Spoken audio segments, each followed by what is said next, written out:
What's up, everybody? It's your boy Wes Grant. You're watching Suburban Nerds. This is a channel where I get my nerd reviews on today's nerd news. And today's nerd news is some exciting stuff. We're going to be talking about the Loki and Scarlett Witch live-action series on the new Disney Channel streaming service. We're going to be talking about the live-action Avatar series on Netflix, and then we're going to be talking about Matt Reeves finally handing in a script, a screenplay for the Batman movie that he's supposed to be, making sometime, I don't know when. So first we're going to be talking about, of course, the Loki and Scarlet Witch.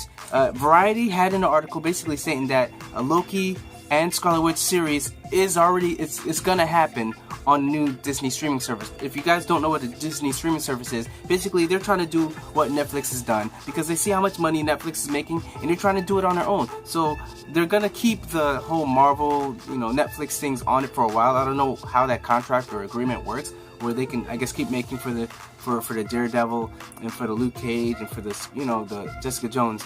But I don't think they can make any new ones. So the new ones most likely are going to be on the new streaming service. And just like DC, All Access DC Universe, the streaming service, where they're coming up with their own content as far as the Titans, Swamp Thing, and other stories like that, Disney's doing it as well. And they're trying to do it with the new Loki and Scarlet Witch, and they're gonna be the people from the actual movie. So I'm just gonna read off what happens, what they said in the article. In the first article, it says, "The entertainment giant is in early development on an ambitious plan for a number of limited series centered on popular characters from the Marvel Cinematic Universe. These series will likely include shows centered on Loki and the Scarlet Witch, along with other beloved superheroes who have yet to appear in their own standalone movies." Now, when they say that, basically they're saying, don't expect no Thor, don't expect no Iron Man, don't expect no Spiderman, don't expect anybody that you've seen in the cinematic universe. Why? Because we ain't trying to pay for that. Tom Hiddleston, granted, he's up there, he's very well populated, but he ain't making no Thor money. He ain't making no no one's making that Iron Man money. You know what I'm saying? So for him to, the series to be around him, it could be good, but the only thing is everyone's wondering, wait a second, after the snap, Loki died, Scarlet Witch died. How's this happening? And my answer is most likely prequel. That seems like the most logical answer to me, because he didn't die with the snap. So we all know everybody from this, most of the people from the snap, if not all, everybody from the snap is going to be brought back to life. So meaning Scarlet Witch and all them are going to be brought back. But he got killed directly by Thanos, not the snap. His neck was like from Thanos. That being said, he is the trickster, and he did fake his death before, so who's to say he doesn't fake his death again, which people would think of that as a cop-out. But hey, people still love Loki. So if he did it one more time to the Graham guy, if he tricked him, then, he's off on his own, doing his own thing. But most likely, I think it's going to be taking place probably between the first Thor, probably even before the first Thor movie. So this might take place leading up to him turning on Thor, which I'd be down to see this. Only thing is, they can't show Thor. So how do you have this video? How do you have this series without Thor or anybody from the thing? And I don't know. They could probably have the Thor's friends or the fighters in it, because they don't have but they don't have their own standalone. So pretty much, like I said, nobody that has their own standalone. So he could have those people, his Thor's right hand guys fighting along, or Sith the fighter, like. They could have people like that. And as far as Scarlet Witch, I don't know when it would take place. It could take place after, or it could take place before, when she still has Quicksilver. Aaron Tyler Johnson, or whatever his name is. They could still have them together, which would be kind of awesome as well. But I don't know how they're going to go, because if they're not... actually in the comics, they have Scarlet Witch marrying Vision, so... if they have Scarlet Witch, they could technically still have Vision, because he hasn't had his own standalone movie. Even though it's Age of Ultron, he was in Ultron. So there could be some. You could, see him, Ben Mendelsohn, I believe that's his name. Have him in a movie, in a series as well, where there's like relationships. So I don't know. There's a lot of different ways they can go, because there's a lot of lore in the comics that have Scarlet Witch.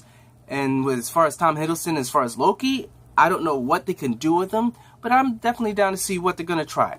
They go on to report also, there's an important distinction from the other Marvel small screen efforts. However, the actors who portrayed these heroes and villains in the Avengers film and their spin-offs, such as Tom Hiddleston and Elizabeth Olsen, are expected to play them in the streaming shows.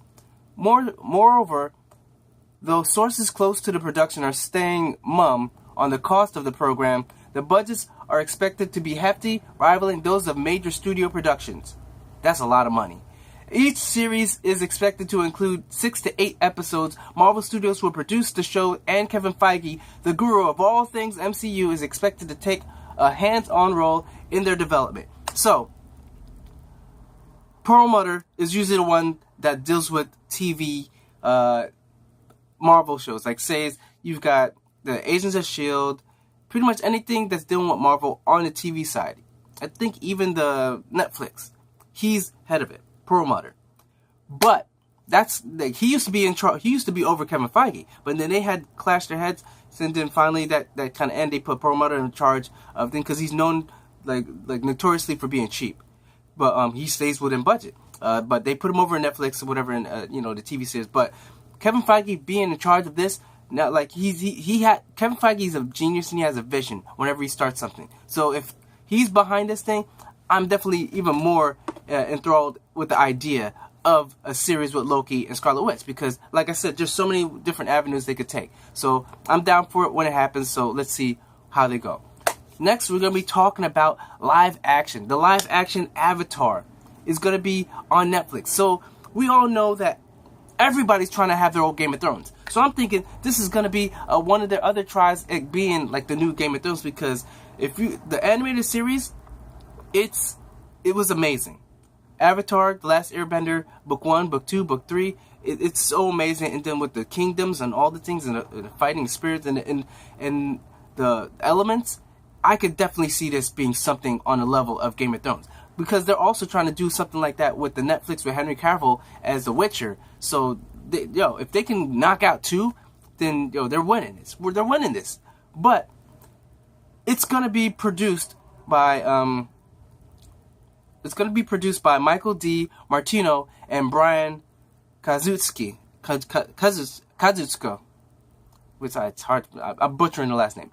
But these guys are the showrunners of the original Avatar: Last Airbenders. Now, everyone's excited about this, but the only thing is they have not produced, and they're going to be producers of this live action one, and they have not produced live action TV series like this, but they have produced a live action movie, and the one they produced, or they were the executive producers of, was The Last Airbender. That piece of shit movie by M. Night Shyamalan, that movie was trash. That was the only movie that actually legit got angry. I felt rage because they took it's like someone handed you gold, you straight up turned it into shit.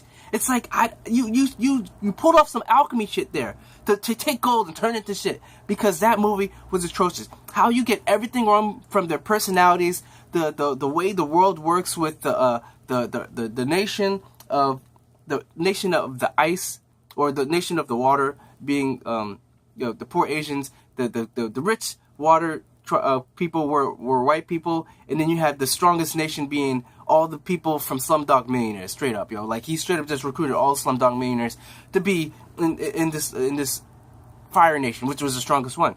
Then every move, like say Earth Nation, to move a rock, you have to do like a choreographed move from like an Usher video just to lift up one rock, and an extra person, like 6 people to do the dance routine, then a 7th person to throw the rock itself. It just didn't make sense. Then you have their names pronounced wrong.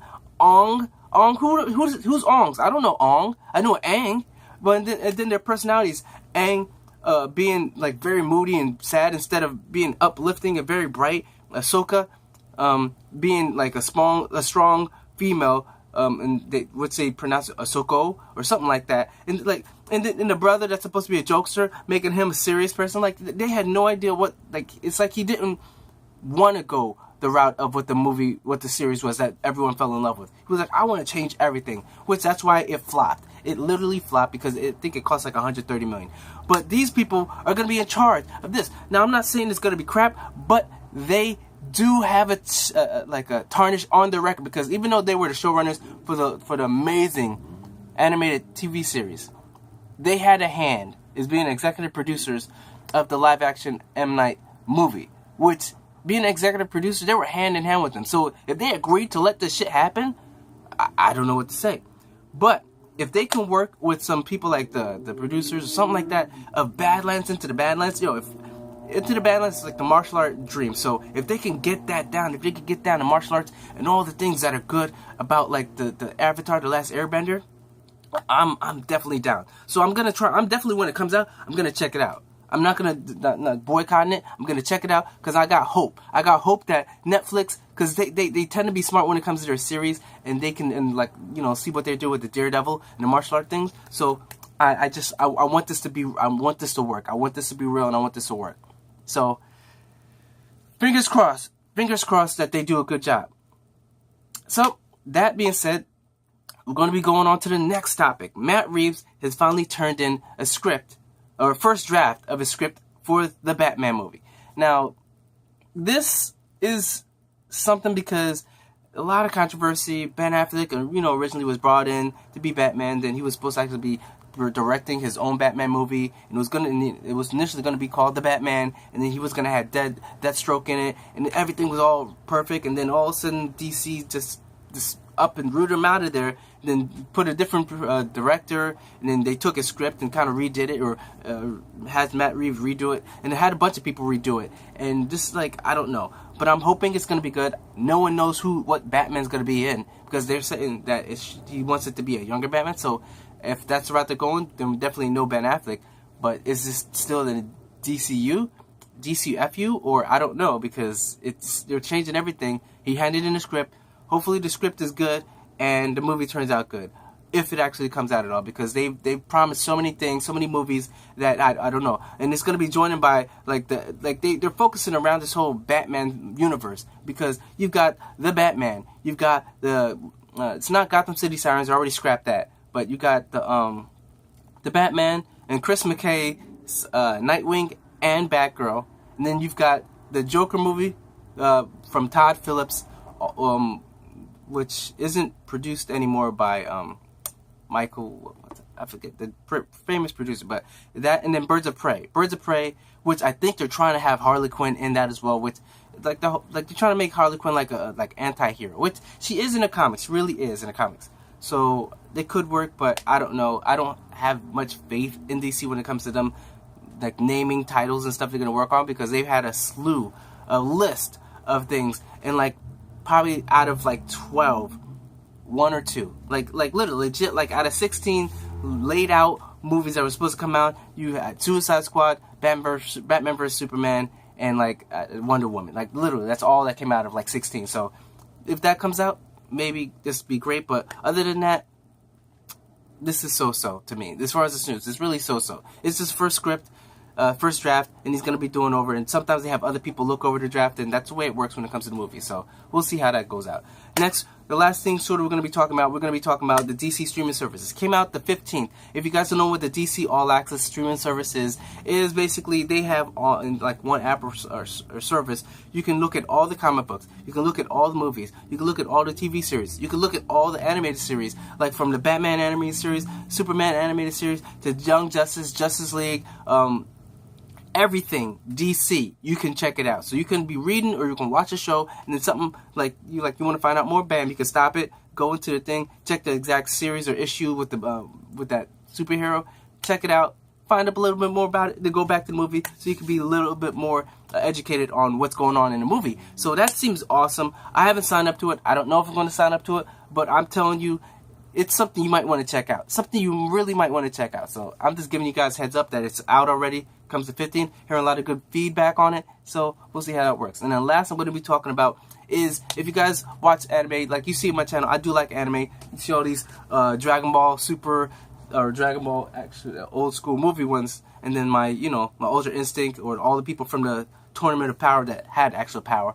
Even though there's Gohan in there, which was a bitch, whatever. But I'm just saying whatever.